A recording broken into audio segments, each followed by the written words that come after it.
This is the video where ambitions come to die and your iconicity comes to rise. If you're someone that identifies as a big dreamer, as a hard worker, you know you're not meant for the struggle life. You're striving for something different. You want a life of more ease and flow, one with more money, one with more love and trust and, expansive relationships. But the road to it just seems like it's a struggle, or it seems like you're getting peanuts in return for the amount of effort that you're putting in. This is the video for you. By the end of it, I want to totally change your perspective on hard work and how you can allow in the vision of what you want in a way that is more consistent with flow and ease. It is my belief that the old paradigm of blood, sweat, and tears is completely dying out, and life is asking us to wake up to our own inner power. And this is not a gimmick. There is just a different way that you can get to where you want to be without having to struggle the whole way. My name is Kirsty. Welcome back to another episode of Good Girls in Remission. This is where we come to unlearn from the good girl conditioning that keeps us repressed, stuck, and dying in our dreams. The reason why I'm making this video is because I have been heavy on updating my self-concept so that I can attract a life of more ease and flow. I was using the old model of reality in which hard work equals success, but for me, it was like hard work didn't equal any success. I was literally getting breadcrumbs in return. And I thought to myself, okay, this just has to be different. It just has to be. Little did I know that actually by changing my self-concept, the way I think, the way I identify, the way I show up in the world, I would actually start to attract more of what I wanted with more ease and flow. And this is information that I want to impart on every single woman who has big dreams for herself, and to let her know, to let you know, that it doesn't have to be as hard as what you think it will be. In the last few months, I've been awakening to how much I was suffering from hustle culture. I was someone that identified as someone with more feminine energy. I remember I did a session with a psychic. She said you have very strong feminine energy and that's why you're a really good teacher for it. However, recently I've been seeing a practitioner who specializes in Chinese medicine, and he was saying that I'm actually out of balance. I'm too much in my masculine energy, that my hormones are out of balance, that my body doesn't cope with stress, that I have a blocked kidney and bladder meridian. All these things, I had no idea what was going on. I was shocked. I thought I was all right. Then as I practiced more introspection during the in-between parts of my sessions, I was thinking, wow, there was so much struggle and hyper independence and stress that I was normalizing. I thought that was just normal. It wasn't until I saw that practitioner when I realized, oh my gosh, I've been in a state of dysregulation and I didn't even know it. So I was like, okay, something has to change. Something is very out of balance. So ever since I've started seeing him, which was maybe a couple of months ago, I've been making big changes so that I can come back into balance in my center and actually start to see the results that I really wanted to bring in. And that's what's inspired the creation of this episode. I'm going to give you a little bit of a framework for how you can start attracting what you want with more ease and flow and come back into balance, especially as a woman who wants to return more into her feminine energy rather than keep doing things in the form of masculine energy. The very first topic that I want to cover is bracing for blessings, not the worst case scenario. I grew up reading the Tim Ferriss 4-Hour Workweek, and I remember in one of his books he said, always normalize, I don't know if it was these words exactly, but normalize the worst case scenario happening. And I totally get why he said it. If you can come to terms with the worst case scenario actually being okay, it takes a bit of anxiety out of it, right? But then I realized for me, the more I normalize worst case scenarios, the more I brought them into my life. So that was one thing I had to change. I changed and rewired my brain to start bracing for blessings, bracing for best case scenarios, not worst case scenarios. What is the best thing that can happen from this situation rather than what's the worst thing that can happen from this situation?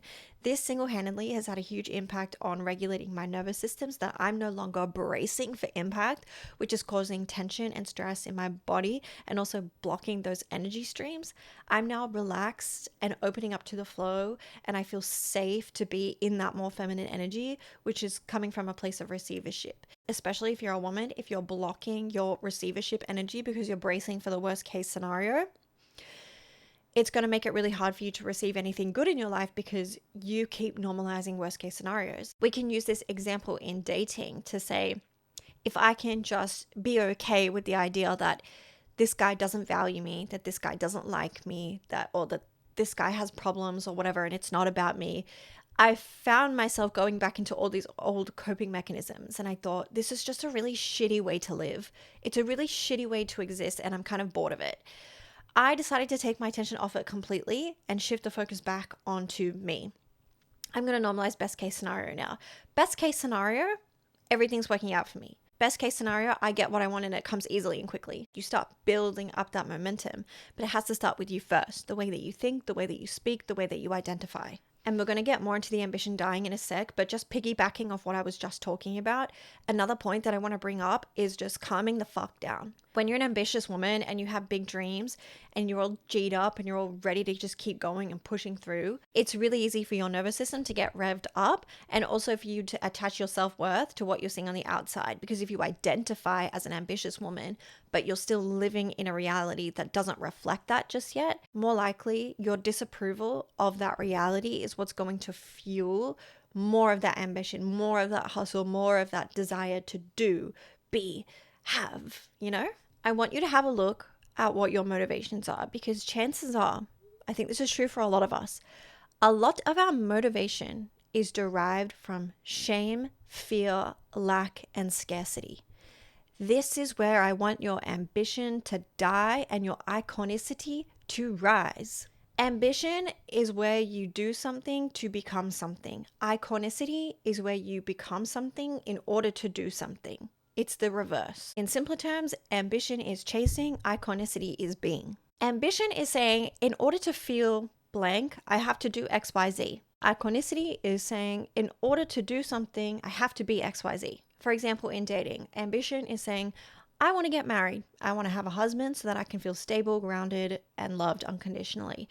So therefore, I'm going to go on the dating apps, stand at bars, mingle with single people, XYZ, persevere through my singledom so that I can get to where I want to be. And when it comes to iconicity, no, I'm not going to say you have to love yourself in order to attract the relationship that you want. No, what I mean is I have a husband, I am a wife on a different timeline. I already am it. Therefore, I don't need it to prove it. Therefore, I don't need to chase it. So I'm just going to relax and I'm going to have fun. And I'm going to act as if. I'm going to act like I'm a wife, that I already have a husband. So I feel stable, grounded, and loved. And I don't need a husband to prove that because I already have what I want. If you have what you want, why would you be chasing it? And people will say to you, yeah, but that doesn't mean that you can't take action. You can't just sit on your bed and manifest. And I go, why not?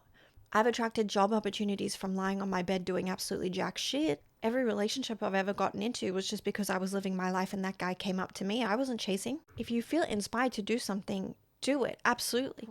When you approach your desires from that point of view, rather than I have to chase and hustle to get to where I want to be, life starts living through you. And I want you to imagine it like this. It's like a circle going there. It's like in your energy field. Okay. I hope this makes sense, because the ambitious worldview is this: I am here and then I hustle and go over there. Iconicity is more circular, cyclical, whatever you want to call it. Life is happening to you, but also through you. So you are working in congruence with it. You're feeding inspiration from it, and it's feeding inspiration from you. You have a vision in your mind of what you want. You feel it, you embody it, you act like it, and then it goes outwards, right? Then that feedback loops back into you again. So it's completely cyclical. You're working with it. This slight switch in your approach will allow you to be more of a conduit for life than a hustler. Going back to that point from before, the one thing I want you to focus on as an ambitious woman is relaxation. I thought I was relaxed, okay? My life is not very busy. I don't have a 9-to-5 job that I need to clock in and out of. I work for myself. I'm also very family orientated. I don't go to a lot of events. I felt like I was living a pretty low-key, down-to-earth life that was relaxing, but I had these lingering subconscious fears that were derivative of shame, guilt, lack, and scarcity. Everything, my whole being was motivated by shame. Everything that I was doing, every vision that I had was motivated by shame. I was constantly trying to hit the gym in order to be fit and healthy and finally seen as enough so that a guy could totally commit to me. I was consistently thinking of business ideas so that I could raise the money and become the businesswoman of my dreams. And this is where you start to get trapped in looking for external validation, because your whole energy is pushed outwards. You're saying Everybody, please look at me and validate me. Everybody, please tell me that I'm not full of shame. Please approve of me. Please think I'm cool. Please love me. Please like me, so that I can escape this feeling of shame in my body about not being enough, about not being where I should be in life at this age, about XYZ. And I ask myself, where are these emotions coming from? Why don't I feel like enough? And why do I always feel like I have to prove myself to people who don't actually really care about me? These people were all just mirrors reflecting back to me my own self-judgment, fear, and shame that was embedded deep within me. When we talk about shadow work, all shadow work is simply bringing up the parts of ourselves that we've suppressed deep down, bringing them to light and showing them love and acceptance. That's all shadow work is. And when you start to uncover the real motivation for your dreams, your goals, you actually start to realize just how much your ambition is a coping mechanism for covering up all of that shame underneath. And ladies, listen up in dating. This is why you attract men who do not want to take care of you, who do not want to spoil you and give you that princess treatment that you deserve. It's because you are stuck in that hustling, ambitious mindset. And I'm not saying that having dreams is bad. Having dreams is amazing. I'm just trying to teach you a different approach to it so that you can get where you want to go with more ease and still attract better relationships in the meantime as well that actually help you to where you want to go. But this is why you attract men who keep you in that hyper-independent state of mind. Your energy field will literally reject any man who wants to take care of you because you're too rooted in your own shame. My advice to you is to at least temporarily, for a month at least, drop your ambition. Stop hustling. Stop moving and relax. Focus so much on your relaxation. As I said before, I thought I was relaxed. No, when I saw that practitioner, I realized just how fucking stressed I was. Ask yourself, where am I still performing in life, and where do I still think that I have to show up as a certain version of myself that I don't feel comfortable being anymore? I looked at myself in the mirror and I was like, you know what? I'm sickened by the idea of starting another business. I can't do it. I'm so sickened by it. I do not want to start another business. I'm tired. I need a break. I want my life to be more easy. I want my life to be more fun. Another thing that my practitioner said was my body does not handle stress well, that it immediately seizes up and that I don't allow in help. Isn't that fitting? He says, when I tried to find the problem issue, which is in my lower back, years ago I hurt my back on a deadlift and it's not been the same since, which is what he's been trying to help me with. He says, when I get to the problem area, your body closes up. He said, I can feel your pelvis closing in. Gradually, with each session that we had, he said, your body is trusting me more. So that's good. That means I can help. You're opening up and you're relaxing more. But I thought, isn't that very fitting? I'm not allowing in help. And that's kind of like what my life felt like. He also said this is representative of my character, which was eye-opening for me because I realized, yeah, this is very representative of my life at the moment, which inspired me to recall my energy from victimhood as well. And this kind of brings me into my next point, which is performative femininity versus authentic feminine energy. Performative femininity, in which you act like you're a feminine woman, but you're not in touch with your feminine energy at its root, is where you can start to create a lot of nervous system dysregulation. It's because it comes from that performative energy. I have to put on a show, I have to play in order to be seen a certain way so that I will be accepted and get to where I want. And a lot of girls do this in relationships. They perform a certain way so that they can have that relationship because they think they need it in order to feel stable and grounded, rather than be rooted in the authentic feminine energy, which calls in relationships that actually serve you. Performative feminine energy is serving the masculine. Authentic feminine energy is when the masculine serves the feminine. This to me is the best dynamic of relationships that you can attract. If you're in performative feminine energy, you will always be putting yourself on the back foot. But when you're in your feminine, because you put yourself on the pedestal, because you never like a man more than you like yourself, you inspire a man to step up for you by doing absolutely nothing but existing. This is where we can really step into our own power now, because from this point of view, we recognize the value that we hold inherently just in who we are. And we look at our counterpart, whether you're straight or gay, as someone that nurtures the expression of that authenticity. And this is what's going to help balance your nervous system, because you don't have that lingering fear in the back of your mind. But if I stop performing, they're going to leave. If I stop performing, I'm going to be rejected. I'm not going to be loved, because you can now be loved in all the expressions of who you are. And that gives you the best ability to perform at your best. So ironically, the more relaxed you become, the more productive you become. But if you're so focused on being productive, the less relaxed you are. You just need to switch that focus around. So when it comes to that partnership, your partner needs to help nurture the expression of that natural feminine energy so that you can perform at your best. If we look at it from a traditional point of view, you're the one having the child, not the man.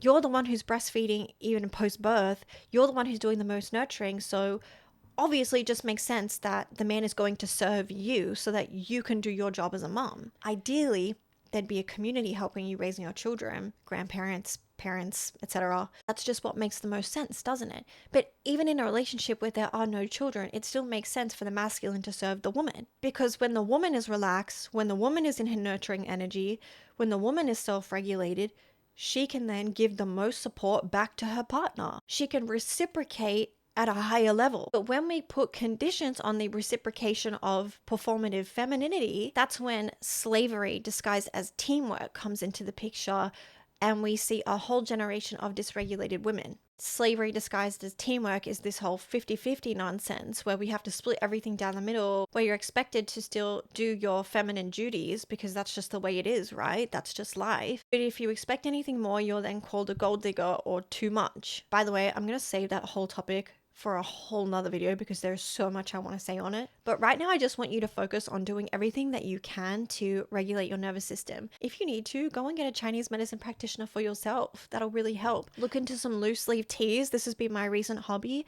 They actually work, by the way. I've had a couple of you message me saying that raspberry leaf tea worked for taking away period pain, and it does. This was the first period in, I think, a couple of years that I've not had a single hint of period pain. So if you're someone that struggles with a painful cycle, look into raspberry leaf tea, and potentially as well just getting in a little bit more red meat.